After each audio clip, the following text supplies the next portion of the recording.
Sex problem के लिए homeopathic medicine conium maculatum को कैसे इस्तेमाल करना चाहिए, आज हम लोग इस वीडियो में ये जानने वाले हैं। आप लोगों में से बहुत लोगों का ये सवाल था कि डॉक्टर साहब आपने कोनियम मैक से तो बहुत पेशेंट को सही किया है, हमने आपका केस वीडियो के माध्यम से देख भी चुके हैं, आपने एग्जाम्पल के तौर पर बताया भी है कि कोनियम मैक से कैसे आपका पेशेंट सही हो रहा है।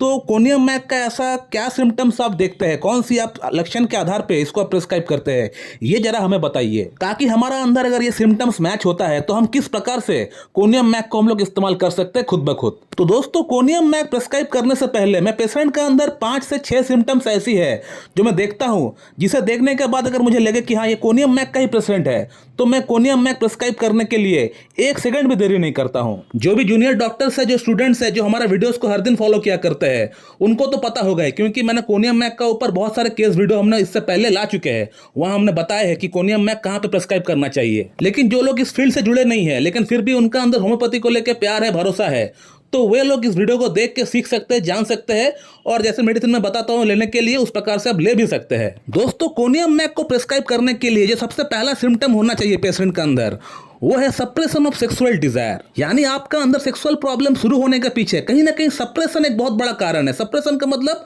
दबाव, आपने दबाया है सेक्सुअल डिजायर को, अपना मन के अंदर जो इच्छा है, जो नेचुरल एक फीलिंग होती है, उसको आपने दबाया है, सप्रेस किए है, और उस फीलिंग को दबाने के बाद अगर आपका अंदर सेक्सुअल प्रॉब्लम शुरू हुआ है, तब जाके हम लोग कोनियम मैक के बारे में सोचते हैं। तो एक इंसान अपने नेचुरल फीलिंग्स को, नेचुरल अर्ज को कब दबाएगा, क्या कारण हो सकता है दबाने का पीछे? तो कारण बहुत सारी हो सकता है, आपको समझना पड़ेगा, बीइंग अ डॉक्टर आपको समझना पड़ेगा कि कौन सा कारण कहां पे आप अप्लाई करेंगे। जब किसी बंदे का वाइफ अगर एक्सपायर हो जाता है, तो उस दौरान क्या होता है, उस बंदे के अंदर जो सेक्सुअल जो इच्छा होती है, जो अर्ज होती है, उसको दबाना पड़ता है, सप्रेस करना पड़ता है, क्योंकि उसका वाइफ चला गया है। अब वो सेक्स कहाँ पे करेगा? अब बहुत आदमी जो है कहीं बाहर जाके कर लेते हैं, कोई पार्टनर बना लेते हैं, लेकिन बहुत आदमी ऐसे भी है उनको ईगो को हिट करता है, उनका डिग्निटी से अगेंस्ट में ये बात हो जाता है, तो वो लोग कहीं पे भी नहीं जाते हैं, तो वो अपना सेक्सुअल जो डिजायर है, जो अर्ज है, उसको दबाते हैं, सप्रेस करते हैं। और इसी प्रकार से दबाते दबाते एक ऐसा समय आ जाता है जहां उस बंदे की जो नेचुरल अर्ज है, जो नेचुरल फीलिंग है, वो पूरी तरह दब जाता है। वो बंदा फिर सोचता है कि मैं शादी करना चाहता हूं, अगला शादी करना चाहता हूं, लेकिन उस समय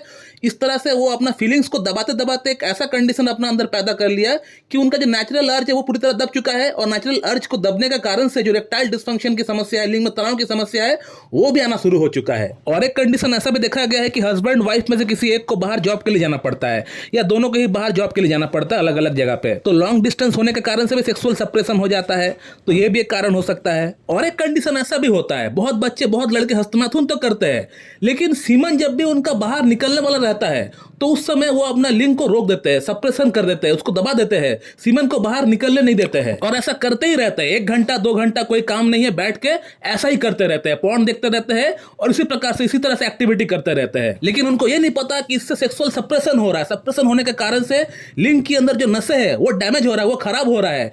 वीनोजेनिक इरेक्टाइल डिसफंक्शन या वीनस लीकेज की एक बहुत बड़ी कारण है ये, तो ये भी एक सेक्सुअल सप्रेशन है। सीमन आपका बाहर निकलना चाहता है, लेकिन उसको आप दबा देते हो, तो ये भी एक सेक्सुअल सप्रेशन है।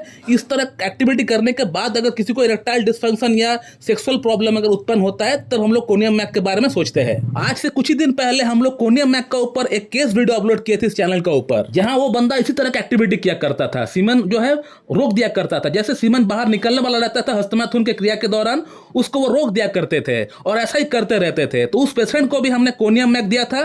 कोनियम मैक देके कैसे उनके इरेक्टाइल डिसफंक्शन का प्रॉब्लम, प्रीमेचर इजैकुलेशन का प्रॉब्लम, बाकी तमाम समस्याएं को हमने कैसे ठीक किया, वो वीडियो मेरे चैनल पे मौजूद है, आप उसे जाकर देख सकते हैं। उस वीडियो का जो थंबनेल है मैं आपको दिखा देता हूं, यहाँ पे आप देख सकते हैं। तो दोस्तों, ये कुछ कारण है सप्रेशन ऑफ सेक्सुअल डिजायर की। इसके अलावा दोस्तों और भी 1-2 कारण हो सकता है। अगर कोई बंदा हस्तनाथुन बिल्कुल नहीं करता है, 6 महीना 8 महीना 1 साल हो गया है, हस्तनाथुन बिल्कुल नहीं किया है, तो वहां भी सप्रेशन ऑफ सेक्सुअल डिजायर हो सकता है। इसलिए हम लोग पेशेंट को कहते हैं कि आप लोग महीना में 1 या 2 बार हस्तनाथुन बिल्कुल करिए, बिल्कुल नॉर्मल है ये। और एक कंडीशन दोस्तों हो सकता है, अगर किसी बंदे का शादी बहुत लेट से हो रहा है, 30 ईयर्स 40 ईयर्स में शादी हो रहा है, और इस दौरान इस बंदे का कोई पार्टनर नहीं रहा होगा, तो वहां भी सप्रेशन ऑफ सेक्सुअल डिजायर हो सकता है। तो दोस्तों, कोनियम मैक प्रिस्क्राइब करने के लिए सप्रेशन ऑफ सेक्सुअल डिजायर होना बहुत जरूरी है, ये सिम्टम बहुत मस्ट है। तो जहां भी आपको इस तरह का कंडीशन देखने को मिले कि हस्बैंड वाइफ का अंदर बहुत डिस्टेंस है, दोनों बाहर जॉब करते हैं, या किसी का वाइफ एक्सपायर हो गया हो, या हो सकता है हस्बैंड आर्मी में जॉब करता है, या कोई ऐसा बंदा अगर आपको मिल गया हो जो बंदा सेक्सुअली अपने आप को अराउज तो करता है, लेकिन सीमन जब बाहर निकलने वाला रहता है,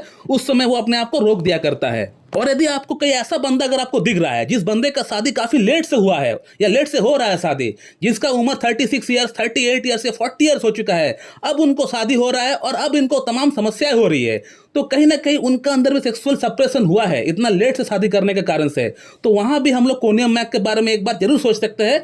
अगर बाकी सिम्टम्स अगर मैच करता है तो हम लोग कोनियम मैक प्रिस्क्राइब भी कर सकते हैं। दोस्तों, कोनियम मैक का जो अगला सिम्टम मैं देखता हूं वो है इसका पसीना। इसको पसीना बहुत ज्यादा आता है और ये पसीना तब आता है जब ये रात को सो जाते हैं। सोने के बाद इसको पसीना बहुत ज्यादा आ जाता है। ऐसे भी इसको पसीना आता है, लेकिन रात को सोने के बाद इसका पसीना डबल हो जाता है, ट्रिपल हो जाता है। या हम लोग ऐसा भी देख सकते हैं कि पेशेंट जब रात को खा के अपने डिनर को कंप्लीट करने के बाद जब सोने के लिए जाता है, तब इनका अंदर तमाम समस्याएं बढ़ जाती है। हो सकता है उसको गैस की प्रॉब्लम बढ़ जाता हो, या उसको चक्कर आता हो, या उसको वॉमिटिंग आता हो। तो रात को भोजन के बाद अगर कोई समस्या बढ़ता है तो ये एक कोनियम मैक का बहुत अच्छा सिम्टम है। दोस्तों, कोनियम मैक का जो थर्ड सिम्टम मैं पेशेंट के अंदर देखता हूं वो ये है कि पेशेंट का बॉडी के अंदर कहीं भी टिकलिंग सेंसेशन है कि नहीं, या नमनेस सी कोई सुनपन सा कोई सिम्टम कुछ है कि नहीं, कहीं भी हो सकता है।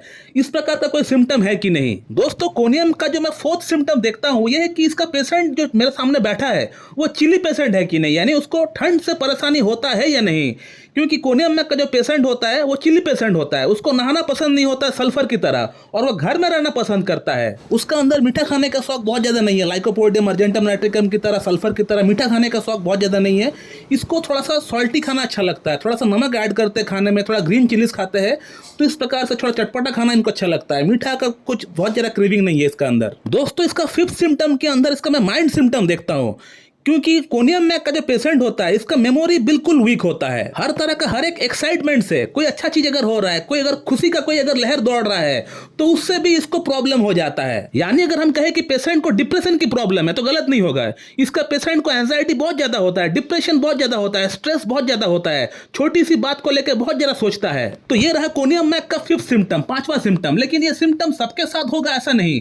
कोई पेशेंट अगर कोनियम मैक का एक्सट्रीम लेवल तक पहुंच गया है तभी जाके सबका अंदर होता है, ऐसा नहीं कि सभी कोई डिप्रेशन का अंदर होता है।